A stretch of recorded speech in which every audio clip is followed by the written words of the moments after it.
Welcome back to New to Medical Device Sales. I am your host, Jacob McLaughlin, and it is an absolutely beautiful day here in Scottsdale, Arizona, 70 and sunny. So I hope it is nice where you guys are at. If you're in the Midwest, I know you're probably hating me right now for even saying that because I'm from the Midwest. I talked to my mom last week and it was negative 30. So a little different weather here, but I figured what better way to spend a beautiful sunny day than recording a podcast inside. Just kidding. The thing I wanted to talk to you guys about today, I've been having a lot of calls lately, and a common thing that has kept coming up is where should I be applying? Should I be applying on LinkedIn? Where should I be applying on the company's website? And I just wanted to give you guys my thoughts. And again, since I am having these conversations, I say the same thing over and over to the candidates. And like I say to everybody who does reach out and talks to me, I say the same thing to them like off the interview or off the podcast that I say to you guys on the podcast. I have nothing to hide. Again, my goal is to help as many people. And so this is just a common topic that I've had come up in the past, and it's coming up a lot right now. And so I figured I'll just make a podcast about it just to help you guys, give you my thoughts where you should be spending your time, where you should be applying to, and just hopefully give you guys some helpful information. Before we do jump into it, again, I just want to ask you guys, if you're watching on YouTube, press that like and subscribe button. If you guys are listening to the podcast, we are almost at 50 reviews. So if you could give me a 5-star review, that would help out a lot. The goal is to try to get to 100. Again, just to help people. My goal is to grow this podcast to help as many people as I can. And then also just touching base on, if you guys haven't heard or seen, I have an ebook out with everything that I did to get hired. And again, I got 4 job offers from top 30 companies. I can just want to always touch base on that. If you guys are someone who's a visual, I never want to push this as like a money grab. I always just push it as, hey, if you're someone who wants to, I have like where you could just copy and paste the message that I sent people. I tell you about the interview process. I put my 30, 60, 90 plan in. I talk about my business plan. I have it all outlined for you to make your own business plan. So it's something for someone who's like wants to see visually, or if you're just maybe struggling. Once I started doing that business plan, that's when I started getting all the job offers, because I was able to answer questions before again. So if you guys are wanting to look at that, it's on newtomedicaldevicesales.com. The links are in the bio or in the description below. But getting into it today, I really want to just go over, like we talked about, where you should be applying to, and kind of go through that process. So when you guys are applying, it's something I did too. It can be a lot. Where are you applying to? Are you going on Indeed? Are you going on LinkedIn? Are you going onto the actual company's website to find these jobs? And if you guys are going to be doing, applying to it, I would be looking, my 2 places that I always looked at was LinkedIn and the company website. So if you guys are wanting to work for a certain company, I would be going and shooting for that, go to their jobs and checking it every single day to see what's getting posted, where it's getting posted at. Also, if you guys are wanting to, move or locations, you kind of can do that as well. But that's where LinkedIn comes in. You can actually look for jobs like specifically from companies, but also in a certain area. So that's where I liked LinkedIn. I would say it was probably 60-40 when it was like LinkedIn to websites for like applying for jobs, because the LinkedIn would take you to the company website to apply for that job. So that was something that I normally did, was looking at LinkedIn. I pretty much lived on LinkedIn during this process because it just offered so much, and you can connect with everybody on here as well. So that's where I would urge you guys if you are going to go that route. But this is why I'm making the podcast, because I feel like there's such a better way. So first off, I think we need to talk about the computer system that nobody talks about. And when I say computer system, it means when you're applying to a job and you put your resume on the website, it's going straight to, everyone thinks it's going to HR to a person, and it's not. It's going to HR in a computerized system. And what that computerized system is doing is it's looking at your resume and it's searching through keywords. And if you don't have the correct keywords, for example, maybe it's President Club winner, maybe it's sales experience, maybe it's something, but if you don't have that special sauce that they're looking for, that special words, it gets rejected right away. It doesn't even go to a human being. So that's where I'm a big pusher of like, hey, if you don't have sales experience or you don't have great sales experience, and when I say great, it's not that it's not like you're amazing. It was just like, if you don't have the right words, if you weren't 3-time President Club winner, if you didn't blow out your numbers by hundreds of percent, I probably wouldn't be going that route. You might get a resume in and you might get an interview from it, But I'll just be honest, most people that I've ever talked to, it's what I preach till I'm blue in the face, is it's networking. Maybe 99.9% of the time, the person's getting an interview because they know somebody, and then that 0.1, you're getting an interview because you had some sales experience or clinical experience and you put it out there. That might happen, but it always is going back to where I tell everyone, they already have a person in mind. For example, like if they're looking for someone, the first thing that regional manager is going to do is they're going to be calling either their reps and be like, hey, do you guys know anybody that would be a good fit? Or they're calling friends in the industry saying, hey, I have this opening, because they're going to go to people they trust. And you got to think about it just like in human nature. When you're with a friend, if you're going to go eat out somewhere, most times you're not just going to go and be like, oh, let's try it. You're going to ask people you trust and your friends are, and you're going to ask them, hey, did you like that burger place? Yeah, it's worth it. Okay, maybe I'll go check it out. I think the best way to look at it is it's the same way when you guys are applying. If you're just throwing out your resume, there's no name, there's no attachment, there's no personal touch, compared to if you're reaching out to people and John the rep throws your name in. Well, now that manager knows you as John the rep's resource, and he's going to be more entailed to talk to you, to make you actually go through the interview process. So I wanted to touch on the computer system, because I think that's something that a lot of people don't do, is they think they have to have the perfect resume. If I can tell you guys anything, everyone will be surprised when I say this. Every interview I went into, they told me my resume sucked. It was so weak, it wasn't strong. I didn't have the B2B sales experience. I didn't have President Club winner. I had personal training, which they don't consider sales, and they're like, this is really weak. And my joke was always like, but yeah, I'm here in front of you.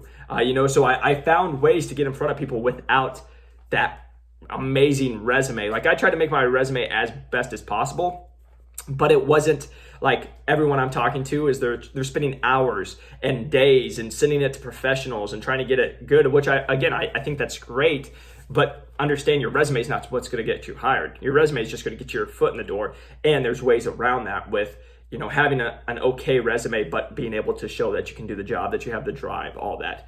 So that's number one. I just want to talk about the computer system.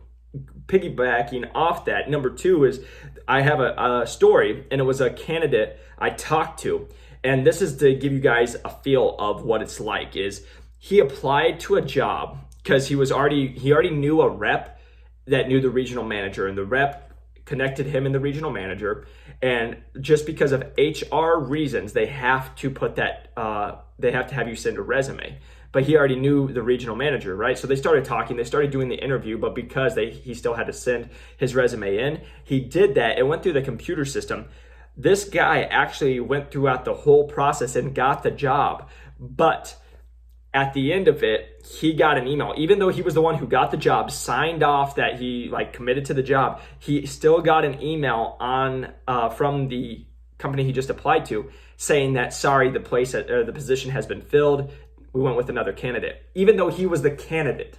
So I say that just to get you guys thinking, to show you that, the computer system or applying online is probably not your best way to go, because the guy who even got the job still got a email saying that he didn't get the job when he actually did. And so that's something I just want you guys to think about when you're doing all this time of, I've heard people spending hours and hours, you don't know anybody, but you're spending all these hours of trying to apply online, which again, you're just going into a computerized system, and then you're going to get an email that's rejecting. And I laugh because I tell people, I was 3 weeks into my job that I'm currently in, and I was still getting rejection letters, and I hadn't applied for 2 months online. So it took 3, 4, 5, 6 months for them to send me a rejection letter. So that's why I'm always big on don't waste your time. Again, I did apply to several jobs online, but none of them ever turned into an interview for me, because again, I didn't have what they were looking for online or on paper. So that's where I switch it. This is my number 3, but it's like I said, till I'm blue in the face, it's the connections that are going to get you hired. Because when you have a rep or somebody put their name on the line for you, that's going to go way farther, like we spoke about, than you just putting a paper. Because when you submit just a resume, you're just a piece of paper. They don't care about you. They don't know you. They didn't know Jacob. They didn't know how motivated I was. They didn't know what my background was, and they didn't know what I wanted to do. They just saw Jacob, personal trainer, that sucks, throws it out. Or the computer was doesn't even get a rejection email within a couple of days or months. Compared to, which happened for me, is I connected with a great rep, a rep that was one of the top in the field. And so then when the regional manager was looking for people, he introduced me to that regional manager. We started connecting, we made a relationship, and there's a lot to be said when you have a really good rep backing you, because now that good rep is putting his name on the line for you. And that was one of the jobs that I actually ended up getting offered, was because I had someone to back me. And so again, that's where it always goes in. Make your connections, because you're going to get your foot in the door. You're going to have somebody going to bat for you. And that's where it's going to go so much farther than you just applying online. So that's why I think every single time, every job I got offered, again, this is where I go back to it. Every job I got offered, it was because I networked and I met somebody who put their name on the line for me. Every single person, if you guys are listening to the podcast, it's no different. They did something creative, they met somebody, and they impressed somebody that they needed to get their foot in the door. Maybe it was the regional manager. Maybe it was just a rep and an associate. They did something to get their name in the door with a relationship that got them into the interview process and eventually the job, instead of just applying online, because it's all the same when it's once you get in the industry. If I just go and I do cold calls and I just hand out pamphlets and that's it, now they see my face, but they're like, I don't know him, and they don't know anything about me. Well, they're not going to be really entailed to call me back, or they indebted to call me back. But if I'm going in there, I'm all happy, I'm excited, I can show that I can add value to their practice or to whatever they're doing. Well, maybe then they're more entailed to call me, and I'm making that relationship. And again, I always tell people, to talk to a doctor, especially during this COVID time, I'm not just walking into a hospital and be like, doctor, what's up? There's a lot of restrictions out there. So I'm going to have to try to work with, trying to find the receptionist, and have the receptionist like me enough to get me in touch with maybe a manager, and a manager to get me in touch with, maybe setting up a meeting, and a meeting to get, I have to go through all these different steps to get it going. But if I'm not making the relationships to get my foot in the door, it's not going to go. And then also, this is something I say too, is it goes a lot farther when I have an office manager or someone who I'm talking to say, met this guy, Jacob, he seems great, really excited to have you talk to him. And they're saying that to the doctor. Now I'm going in and I've already had some positive feedback compared to hey, here's just another rep who is probably going to annoy you and try to sell you on something, right? So I take it the same way into the job. And I say that because I went into these interviews, and yet, like I said, they always were like, your resume is not great, you don't have it. But yet I could sit there and say, yes, but I found I found people that influence you, and now I'm sitting in front of you. Just like I'm not going to be not supposed to be in front of a doctor, but I'm going to find the people that influence them, and then I'm going to be sitting in front of them talking to them, right? So being able to turn the script, and like I've always said, is do the job while you're trying to get the job, because like myself, I don't have what they're quote unquote looking for. So it was easy for me to be like, here's everything that I know that the job requires, because I talked to so many people. Here's what I did already to show you that I can do it once I'm in there. So that's where I always talk to people about putting in the time, putting in the network, because it's not what you know, it's who you know. And again, I say this to so many people. I say it on the podcast, but I've also said it when I'm talking. I was a personal trainer. I got to train a lot of high level professionals that make a lot of money. And every single time I trained them, not one of them ever looked at me and was like, I hired this dude because of his resume, or I hired this woman because of their resume. I hired the person because one of my friends told me they liked them and recommended them, or I met them and I liked them and then I just wanted to hire them, right? So I took that same exact philosophy and been like, okay, so if they like you, they're going to hire you, reaching out. And that's where I tell people, I reached out to 3,000 people. Hopefully one person takes a shot. Luckily I had, several people take a shot, but that's where I feel like your time would be more beneficial spent trying to connect with people and someone finding that they like you and trying to get you in touch with people, than just applying blindlessly onto an email, because you're just going to be doing this. You're going to get no feedback. You're going to get no touch, compared to when you go and reach to a rep and they help you through this process, and then you don't get the job, but they're like, hey, this is what you could have done differently, or hey, sorry, this is where I think you lack. That's going to be huge for you. And if you have somebody also, like I said, putting on for you or pushing you to them, it's just like when you're not there. You want the room to know who you are, so when a doctor has a bad case, they can start talking about you, Same thing when you're not there with the regional manager and your rep that likes you. Hey, we're looking for someone. And they start talking you up to that manager when you're not there. And now that manager is hearing about you again. And I say that because one of the jobs that I got offered, that's what happened is the job came open and they asked one of the reps, hey, do you have a recommendation? And somebody said, yeah, I got a guy. And the manager was like, it's not Jacob by chance, is it? And he's like, yeah, it is. Oh, I've heard that from several other people. So again, I found so many people to influence the person that I was going to try to get a job from. And that's what it comes down to, you guys, is just reaching out to people, having people go to bat for you, and understand it's not going to be everyone. Again, I reached out to 3,000 to have maybe like 6 people like me.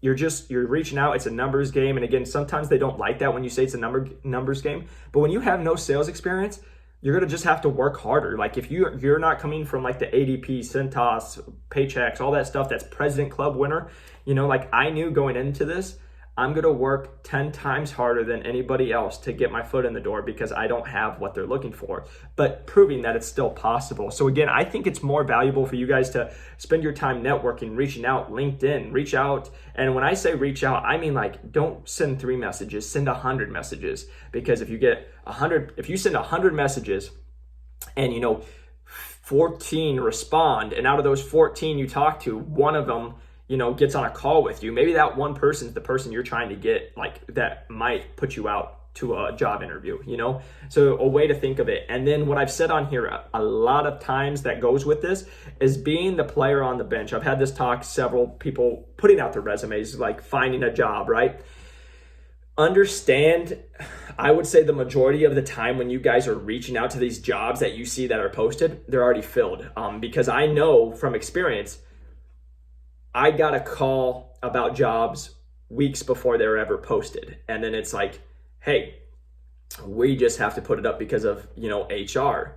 That's what they're doing, but they already know who they want in mind. And I say that because it was the same in strength and conditioning. Like they know legally they have to post it. The company has to post it, but they're going to be calling who they want. And again, they're still going to have to go through the interview process. It's not like they're handed a job, but they know who their top prospects are. They've proven it instead of just starting with someone blind, right? So that's where being the player on the bench, you're not trying to get the starting position because the starter's already filled. You're not coming in trying to take someone else's job because it's not going to happen. They have experience, they've done something. But what you want to be is that player on the bench, again, networking, talking to so many people. So when that job does come open, when there's something where it's like, hey, we have an opening or a territory growth, right? And maybe the territory expanded and they need an associate to fill that spot. Well, if you're the person who's been talking to several of the reps and that regional manager for the last 2 or 3 months, guess who's a great candidate to go interview for that right away? And that's where everyone's doing it wrong. They're trying to interview for jobs that are already probably filled. Again, some of those jobs are open and you have a fair shot, but also understanding that like in 2 days, there's over 100 people, 200 people applying. And now you're, again, a blind person compared to if you knew a rep and you had someone put your name. Now you just went from the bottom of the list to the top of the list. So again, the networking, but being that player on the bench, do all the groundwork. I've had people call me and they're like, this is my dream job. I've wanted it. It's where I live. I'm reaching out to try to network and connect so I can get this job. And I'm like, that's great, but not trying to be rude. You should have done this 3 months ago because the job's already filled. They already have someone in mind. And it's the same in every category. And it's not medical device sales. It's like so many businesses. They already know who they're looking for, or they're going to reach out to their friends, their other managers or other people on their team and be like, hey, do you know a good candidate that would fit this job? That's what happens all the time. So be the person that's trying to get that job. Be the person on the bench reaching out to so many people. And so when the job does come open, you're right there for it. So that would be my advice to you guys. Again, I don't think it's a horrible job, but I think when we talk about ROI, return on investment, you're going to get a lot more return and more leads when you're going to be reaching out to people, talking to actual human beings in it, than if you are going and just applying blindlessly to a job posting just like 200 other candidates did, and you don't have the right words on your resume that they're looking for. You want to be able to stick out, put yourself, and again, maybe you do have a great resume, but if you reached out to the person at maybe the hiring manager and they know about you already, and then you apply and they see your name come up like that, you just moved a little more higher on the list because they already know who your name is instead of just being blind. Because I learned this in the fitness game. If I'm trying to get someone to come in for a free trial, a free workout, right? And they want to do a free workout with me, they don't care if they don't show up if they've never met me. But if I've met them at the gym and I've talked to them on the phone, they're more likely to show up because they don't want to disappoint you. They don't want to like, oh, now this person knows who I am. I don't want to just be that person who just ghosts them. It's kind of the same thing when you're doing these jobs, right? When you make that relationship, now like just saying hi or talking to someone, you've created, even if it's just a very small one, a relationship. And it's going to take that a lot farther than if you're just someone who's applying online. They don't know who you are, so they have no problem being like, don't care, throw it out. And then I guess the last thing I want to just touch on, I'm not saying that they're not hiring for out of state, because I did get offered a couple that weren't in this state. But I know during COVID, one thing that I heard going on was they weren't hiring people that sometimes some companies weren't hiring people that didn't live in the area that they were hiring for because they didn't want to pay the moving expenses. Or it's also, you got to think of this, if you're breaking into the industry like myself and it was a super like, everything's new. You're learning a lot. It can be stressful. That can be a lot on you. But now if you throw in an environment, you had to move, you don't know one human being, everything's so new, maybe it's too much. And sometimes they don't want to take that gamble of like, hey, maybe this person's going to have, personal issues that's going to affect their work if they have to move. A lot of times I'm not saying that's what they're thinking, but it could be. But I know a lot of it was like when I was applying for Phoenix jobs, if they weren't in Phoenix or lived close to the Phoenix area, they threw the resume out, except maybe like one or two that were like top candidates, because they're like, why would we go pick someone from, 3,000 miles or 1,000 miles away that we're going to have to pay for moving? We're going to have to wait for time, make sure that they find a place and do all that, compared to I have someone who could start next week if we needed them to. So just something to think about. Again, I'm not saying that's the final, that is the end all be all. If you find places that you're willing to move or doing that, keep reaching out to it. I just say that to maybe give you guys some back end if you're reaching out to all these places that are not where you currently live and you're not getting a lot of talk or feedback from it. That was something I learned during COVID. But again, the world's changed. Maybe they're hiring more. But I think, again, you guys can apply. Go to the website, go to the LinkedIn. I think they're both great options. But every single time I got a job offer, it was because I networked with somebody who told me about the job. I would be going through the interview process and then they would be like, shoot me your resume. And then last thing I should touch on, if you guys are reaching out to people, please do not send your resume if you have never met them. Because again, going back to the relationship, I say this to people for myself. If you send me a resume and I don't know who you are, first off, I can't get you hired. I'm brand new into this. I'm still learning as I go, and I have no say in to get you hired. And maybe we're not looking, right? And even if we were, maybe my word's not going to be as good as the guy who's been around for 7 years and crushing his number, right? So with going on with that though is, if you just send people and say, hey, I'm looking for a job, like I see LinkedIn always saying I'm open to work. And again, I don't think that's bad that you're open to work, but if you're just going out to people and be like, hey, I'm looking for a job, bam.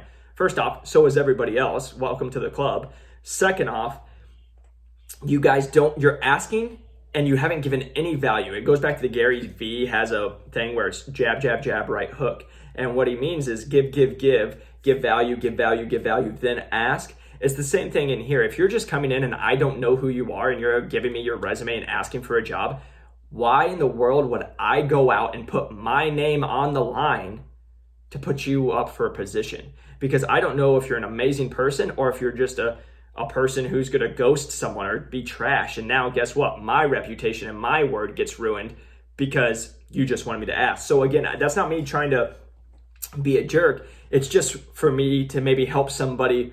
You got to think about the other person. Nobody's going to help you try to get this job and put their name on the line if they don't know who you are. Because again, I don't know you. You could be a great human being and it would be awesome. But guess what? You could also be a real jerk and I don't want my name associated with you. So again, the only people I will ever reach out to for and put people up for jobs is someone I have a relationship with. Is someone I know. Like even one of the guys right now, I'm helping him through the process because guess what? I worked with him for 2 years. Like I know him as a good human being. I know he's going to work hard. I know he has the right heart compared to someone who calls me. I have a 10-minute conversation. They're like, I want a job. Help me out. Like I don't know you well enough to get you a job. So I say that to when you are reaching out to all these people, do that message we talked about where you're introducing yourself, asking to learn from them. And then again, always put your phone number, because a lot of people reaching out to me listen to my podcast, but don't put their phone number. And I'm nice enough to do the second step of asking for your guys' phone number. But most people won't ask for that because it's a second step. You're making my life harder to ask for it compared to if you just have it. When I'm out for a drive or if it's the weekend, I have some free time, I'll just click the number and call you. So make the person you're reaching out to's life as easy as possible. And again, form that relationship before you ever ask anything. And just cross your T's, dot your I's, follow up, show that you're excited to break in, willing to do anything. And you guys will be in before you know it. Hope you really enjoyed this episode, you guys. Again, my goal is just to help everybody, give value. I hope this was super helpful for you guys. If you guys are listening again on the podcast, please hit those 5 stars and reviews. If you're on YouTube, please press that like and subscribe button. If you guys are looking for an extra resource, check out New to Medical Device Sales, where you guys can check out my ebook where I go into detail about how I broke into medical device sales with no sales experience, and also got 4 job offers from top 30 companies while during that process. Appreciate you guys. Excited for the upcoming episodes to come for you guys. And again, reach out to me if you guys have any questions, or if you're just wanting to network. Love talking with you guys, but also would love to hear your feedback on the podcast. If there's a topic you want me to talk about, please let me know. I'm excited to go over it for you guys. So hope you have a fantastic weekend. Keep chasing after your goals and dreams, and have a great week. Peace.